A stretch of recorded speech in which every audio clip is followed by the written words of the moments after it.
Hello வணக்கம் friends. இப்போ நம்ம பார்க்க போகிற இடம் எங்கன்னு பார்த்தீங்கன்னா கோயம்புத்தூரில் உள்ள ஈசா யோகா மையம் தாங்க போகிறோம். ஈசா யோகா மையம் அப்படிங்கிறது இப்போ இருக்கிற எல்லா மக்களுக்குமே தெரிஞ்சிருக்கும். இங்கே சிவன் ஆதியோகி சிலையாக வடிவமைச்சு அதை வழிபட்டுக்கிட்டு இருக்காங்க. நிறைய சிவன் பக்தர்கள் இந்த இடத்துக்கு வந்துக்கிட்டு இருக்கிறாங்க. அப்படிப்பட்ட ஒரு இடத்துக்கு தான் நாங்களும் போய்கிட்டு இருக்கோம். இந்த சிவன் சிலை இங்கே வச்சதுக்கு அப்புறமா தமிழ்நாடு மட்டும் இல்லைங்க, இந்தியா வெளிநாட்டிலேருந்து நிறைய பக்தர்கள் வழிபாடு செஞ்சோம், தியானம் செஞ்சுட்டும் போய்கிட்டுருக்குறாங்க. அந்த கோயிலை பற்றி தான் நாங்களும் பார்க்க போகிறோம். வாங்க. எவ்வளோ அருமையாக இருக்குது பாருங்கள். இடம்லாம் பச்சை பசேல்னு இருக்கிற இந்த இடத்துல தான் அந்த ஆதியோகி சிலையும் வச்சுருக்குறாங்க. நம்ம வந்தாச்சு. இந்த இடத்துல பார்த்தீங்கன்னா உங்களுக்கு காரில் பார்க்கிங் பண்ணுறதுக்கெல்லாம் நல்ல இடம் இருக்குது. நீங்கள் அப்படியே உள்ளிருக்க போகும்போதே பார்த்துக்கிட்டு இருக்கலாம். மலைகள் சூழ்ந்த இடத்துல ஒரு அருமையான இடத்துல வச்சுருக்குறாங்க. நிறைய பக்தர்கள் தமிழ்நாடு தாண்டியும் கேரளா, கர்நாடகா, ஆந்திரா இங்கேருந்தும் நிறைய வர்றாங்க. அவங்க காரில் பார்க்கும்போதே தெரியுது. எல்லா நம்பரும் இருக்குது அதில். இங்கே பார்த்தீங்கன்னா உங்களுக்கு போகிற வழியெல்லாம் பச்சை பசேல்னு நீங்கள் அப்படியே மெய் மறந்து உங்களை பார்க்குற அளவுக்கு இருக்குது. இயற்கையோட எழில் கொஞ்சம் இடத்துல அமைஞ்சிருக்குது. அருமையான இடமா இருக்குது. நீங்கள் எங்கே இருந்து பார்த்தாலும் அவர் சிவன் சிலை தெரிகிறது போல் வடிவமைச்சிருக்காங்க. அதை விட ஆதியோகி அவர் என்ன பண்ணுறாரு அப்படின்னா, நிறைய மண் காப்போம் அப்படிங்கிற ஒரு திட்டத்தை செயல்படுத்துறதுக்கு, இயற்கை வளங்களை பாதுகாக்கணும் அப்படின்னு சொல்லிட்டு நாடு முழுவதும் பயணம் செஞ்சு விழிப்புணர்வையும் ஏற்படுத்திக்கிட்டு இருக்கிறாப்புல. அங்கே என்ன விசேஷம் அப்படின்னு பார்த்தீங்கன்னா, சிவராத்திரி அன்னைக்கு இங்கே இசை நிகழ்ச்சிகள் மற்றும் பக்தர்களுக்காக ஒரு நடன நிகழ்ச்சிகளும் விடிய விடிய நடைபெறும். அதற்கு பக்தர்கள் லட்சக்கணக்கில் இங்கே கூடியிருப்பாங்க. அது வருஷம் வருஷம் இங்கே விசேஷமாக கொண்டாடிக்கிட்டு இருப்பாங்க. நம்ம பக்கத்தில் நெருங்கிட்டோம். வாங்க போய் பார்க்கலாம். எப்படி பிரம்மாண்டமாக இருக்குது பாருங்கள். மிக பிரம்மாண்டமாக கட்டியிருக்காங்க. அப்படியே நடந்து போய் அப்படியே ஈசனை தரிசிக்கலாம் அப்படின்னு போனோம். இதில் ஒரு குறிப்பிட்ட அளவுக்கு நம்மளை வழிபடுறதுக்கு கொடுக்குறாங்க. ஃபோனெல்லாம் கொண்டு போகலாம். அதற்கப்புறம் பார்த்தீங்கன்னா நம்ம ஃபோனெல்லாம் இங்கேயே அவங்க வாங்கி வச்சுட்டு அப்போ வந்ததுக்கு அப்புறமா கொடுக்குறாங்க. இங்கே உணவகம் அப்படிங்கிறதெல்லாம் பெருசாக இல்லை. நீங்கள் வெளியிலேயே சாப்பிட்டுட்டு வந்தீங்க அப்படின்னா இங்கே போகிறதுக்கு இங்கே உங்களுக்கு ஈஸியாக தான் இருக்கும். ஒன்றும் மாட்டு வண்டி, நம்ம ஊரில் உள்ள மாட்டு வண்டியெல்லாம் வச்சு அழைச்சிட்டு போகிறாங்க. இல்லாட்டினா நடக்க முடிஞ்சவங்க நடந்தே போகலாம். அது மாதிரி இருக்குது. இப்போ நீங்கள் பார்த்துக்கிட்டு இருக்க இந்த இடம் ஈசா யோகா மையத்தோட அந்த மைதானம் மாதிரி உள்ள இடம் தான். இதில் அப்படியே நம்ம நடந்து போனோம் அப்படின்னா அந்த ஈசா யோகா சிலையை பார்க்கலாம். பல லட்சக்கணக்கான மக்கள் இங்கே வந்துக்கிட்டு இருக்காங்க. இந்த இடத்த சுற்றி பார்த்தீங்க அப்படின்னா மிகப்பெரிய மலைகள், நல்ல ஒரு அழகிய சூழ்நிலை தான் இருக்குது. ஃபுல்லாக மரமும் செடிகளும் நல்லா இருக்குது. இதை பற்றி நிறைய சர்ச்சைகளும் இருக்கத்தான் செய்யுது. இவர் யானைகள் வழித்தடத்தை மறைச்சிட்டாரு, அதை பண்ணிட்டாரு, இதை பண்ணிட்டாரு அப்படின்னு சொல்கிறாங்க. அதெல்லாம் யார் அவ்வளோ நல்லவராக இருக்கார் அப்படின்னு போய் பார்த்தோம்னா, மலையை வெட்டி கடத்துறவர், மரத்தை வெட்டி கடத்துறவங்க இவங்க தான் சொல்லிக்கிட்டு இருக்காங்க இவர் அப்படி பண்ணிட்டார் இப்படி பண்ணிட்டாருன்னு. ஆனால் இங்கே போனோம் அப்படின்னா நிச்சயமாக ஒரு நல்ல ஒரு மன மகிழ்ச்சியாக சாமி கும்பிட்டுட்டு வர்றது மாதிரி ஒரு நல்ல இடமா தான் இருக்குது. எவ்வளவோ இடங்கள் எல்லாம் தமிழ்நாட்டில் காக்கப்பட வேண்டியதாக இருக்குது. இவர் இந்த கொஞ்சோண்டு இடத்துல ஒரு சாமி சிலையை வச்சு கட்டியிருக்கிறாரு. ஆனால் இது நிறைய இந்த பகுத்தறிவாளர்களுக்கு கண்ணில் உறுத்திக்கிட்டே இருக்குது. என்னடா பண்ணுறது அப்படின்ட்டு ஏதாச்சும் சொல்லிக்கிட்டே இருக்காங்க. நம்ம போனது சாமி கும்பிட்றதுக்காண்டி நல்ல ஒரு இடமா இருக்குது. இப்போ பார்த்தீங்கன்னா இது மண் வளத்தை காப்போம் அப்படிங்கிறது மாதிரி ஒரு பிரச்சாரம் மேற்கொண்டுக்கிட்டு இருக்காரு. நல்ல விஷயம் தானே. நம்ம ஆளுங்கள்லாம் மலையை வெட்டி கடத்திக்கிட்டு இருக்காங்க. அதுக்கே 4 ரோடு போடணும் அப்படின்னு சொல்லி சட்டசபையிலேயே பேசுகிறாங்க. அவங்கெல்லாம் பார்த்தீங்கன்னா இங்கே உள்ள மரங்களை வெட்டிட்டாரு அப்படிங்கன்னு சொல்லிக்கிட்டு இருக்காங்க. மரங்களை வெட்டினாலும் இத்தனை மக்கள் இங்கே வந்துக்கிட்டு இருக்காங்க. அடுத்ததாக எல்லாருக்கும் பார்த்தீங்கன்னா நிறைய விழிப்புணர்வு, மழை வெள்ளம் வர்றதுக்கு என்ன செய்யணும் அப்படிங்கிற மாதிரிலாம் நிறைய ஒரு விஷயங்களை செஞ்சுக்கிட்டு இருக்காங்க. அந்த விஷயத்தில் நம்ம பாராட்டி தான் ஆகணும். அப்படியே சாமி கும்பிட்டுட்டு அப்படியே சுற்றி வந்தோம்.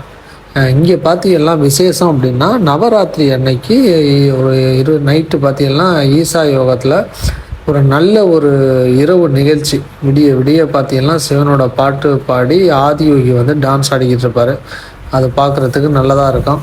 அடுத்ததாக இப்போ நீங்கள் பார்த்துக்கிட்டு இருக்க இடத்துலேருந்து நீங்கள் சாமி உள்ளதுக்கு தான் இருக்கிறாரு போகணும் அப்படின்னா, இங்கேருந்து நம்ம ஊர் பழைய இதில் மாட்டு வண்டியில் அழைச்சிட்டு போகிறது மாதிரிலாம் அழைச்சிட்டு போகிறாங்க. மாட்டு வண்டியில் இல்லை, நான் நடந்தே போகணும் அப்படின்னாலும் நடந்து போகலாம். நல்ல ஒரு அருமையான இடமா இருக்குது. எப்போ பார்த்தாலும் நம்ம கட்டடங்களே பார்த்துக்கிட்டு இருந்ததுக்கு இது மாதிரி ஒரு இடத்துக்கு போகலாம் அப்படின்னா எல்லாருக்குமே ஒரு சந்தோஷமாக தான் இருக்குது. அப்படியே நடந்துட்டு கைப்புள்ள வாடா பார்ப்போம் அப்படின்னா நம்ம ஒரு கட்ட வண்டியெல்லாம் வரிசையாக நிற்கிது. பார்த்தோம், வாங்கப்பா நம்மளும் ஏறி போகலாம் அப்படின்ட்டு அதில் அப்படியே போயிட்டு சாமியை கும்பிட்டுட்டு வந்தோம். இங்கே பாருங்கள் எத்தனை பேர் வந்திருக்காங்கண்ணா, அதுவும் பாதி பேர் வெளிநாட்டிலேருந்து வந்திருக்காங்க. மாடெல்லாம் எவ்வளோ அழகாக ரெடி பண்ணி வச்சுருக்காங்க பாருங்கள். நான் பாட்டுக்கு ஏறினோம்னா ஜல்லுன்னு கொண்டு போய் பக்கத்துலேயே இறக்கி விட்டுருது. வரிசையாக இருக்குது. ஆட்கள் நடந்து போடுறதுக்காண்டியும் தனியாகவும் அவங்களுக்கு கொடுத்துருக்காங்க. ரெடி ஆகிட்டாப்புல. இப்போ இருக்கிறதுலலாம் இந்த மாட்டு வண்டியெல்லாம் பார்த்து ரொம்ப நாளாச்சு. அதே நமக்கு பெரிய மகிழ்ச்சியாக இருந்துச்சு. எப்பட்றா அது இந்த ஊரில் இவ்வளவுக்கு மாட்டு வண்டியெல்லாம் பண்ணிக்கிட்டு இருக்கிறாங்களே அப்படின்னு அதே நமக்கு பெரிய சந்தோஷமாக இருந்துச்சு.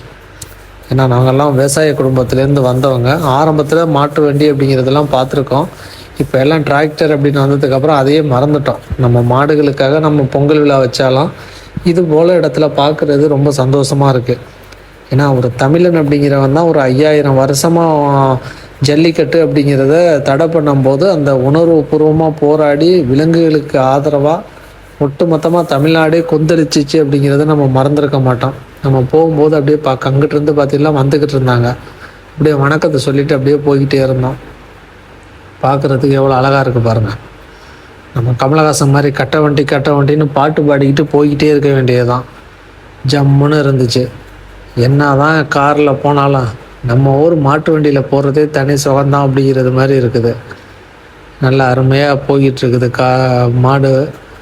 நல்லா இது எல்லாத்துக்குமே பராமரிக்கிறதுக்கு இவங்க நிறைய பண்ணிக்கிட்டு இருக்கிறாங்க. தனியாக அதுக்குன்னே தனியாக ஒரு மாட்டு தொழுவோம் எல்லாமே பண்ணி விலங்குகளை ரொம்ப இதாக பராமரிக்கிறாங்க. இங்கே வர்ற மக்களுக்கு உணவுலேருந்து தங்குறதுலேருந்து எல்லாமே பண்ணி கொடுக்குறாங்க. சில வெளிநாட்டிலேருந்து வந்த பக்தர்கள் எல்லாம் இருக்கும்போது ஆச்சரியமாக இருக்குது. மொட்டையை போட்டுட்டு ஒரு கையில் ஒரு தட்டை வச்சுக்கிட்டு விபூதியை வச்சுக்கிட்டு இருக்காங்க. அப்பப்போ அவங்கள பார்க்கும்போது ரஜினிகாந்த் படத்தில் பழைய படத்தில் வர்றது மாதிரி ஒரு பயமாகவும் இருக்குது. எப்படா நீங்கள் எல்லாம் மாறினீங்க அப்படிங்கிறது மாதிரி. அவரோட கருத்துக்கள் ரொம்ப உணர்வுபூர்வமாகவும் அறிவியல் பூர்வமாகவும் இருக்கிறதுனால தான் அவ்வளோ மக்களுக்கு அதை தேடி வர்றாங்க அப்படிங்கிறது தெரியுது. கோயம்புத்தூர் மட்டும் இல்லை, இப்போ இந்தியா அளவில் இவரோட புகழ் பரவி இருக்குது. பல நாடுகளுக்கும் தனியாகவே பைக் எடுத்துக்கிட்டு சுற்ற ஆரம்பிச்சிட்டாரு.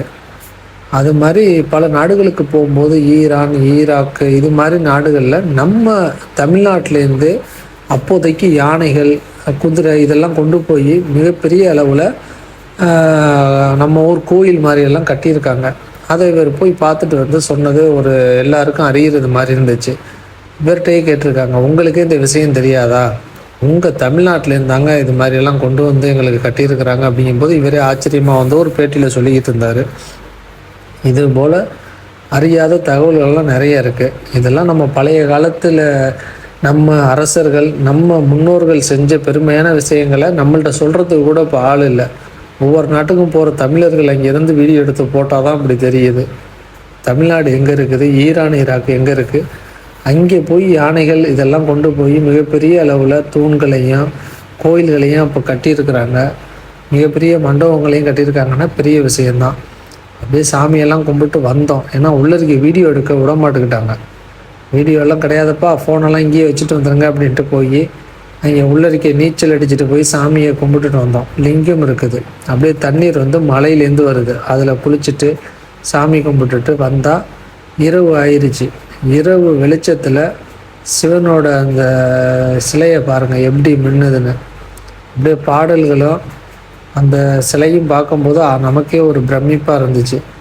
அப்படியே சாமியை கையெடுத்து கும்பிட்டுட்டு அந்த பாடல்களுக்கு உணர்வுபூர்வமாக ஒரு பக்தி மயத்தோடு ஒரு டான்ஸ் ஆடிட்டு அப்படியே திரும்பி வந்துக்கிட்டு இருந்தோம். நிறைய பக்தர்கள் வந்துக்கிட்டு இருந்தாங்க. கேரளா, ஆந்திரா, கர்நாடகா இப்படி வெளி மாநிலத்திலேருந்தும் சிவனடியார்களும் பக்தர்களும் நிறைய பேர் வந்தாங்க. இந்த மின்னொளியில் நடக்கிற இந்த நிகழ்ச்சியை பார்க்குறதுக்குன்னே ரொம்ப பேர் வர்றாங்க. பார்க்குறதுக்கு ரொம்ப அருமையாக இருந்துச்சு. அப்படியே சாமி கும்பிட்டுட்டு திரும்பி வந்தோம். அவங்க உங்களுக்கு இந்த வீடியோ பிடிச்சிருந்துச்சுன்னா மறக்காமல் லைக் பண்ணுங்கள், ஷேர் பண்ணுங்கள், சப்ஸ்கிரைப் பண்ணுங்கள். அடுத்த வீடியோவில் பார்க்கலாம். நன்றி.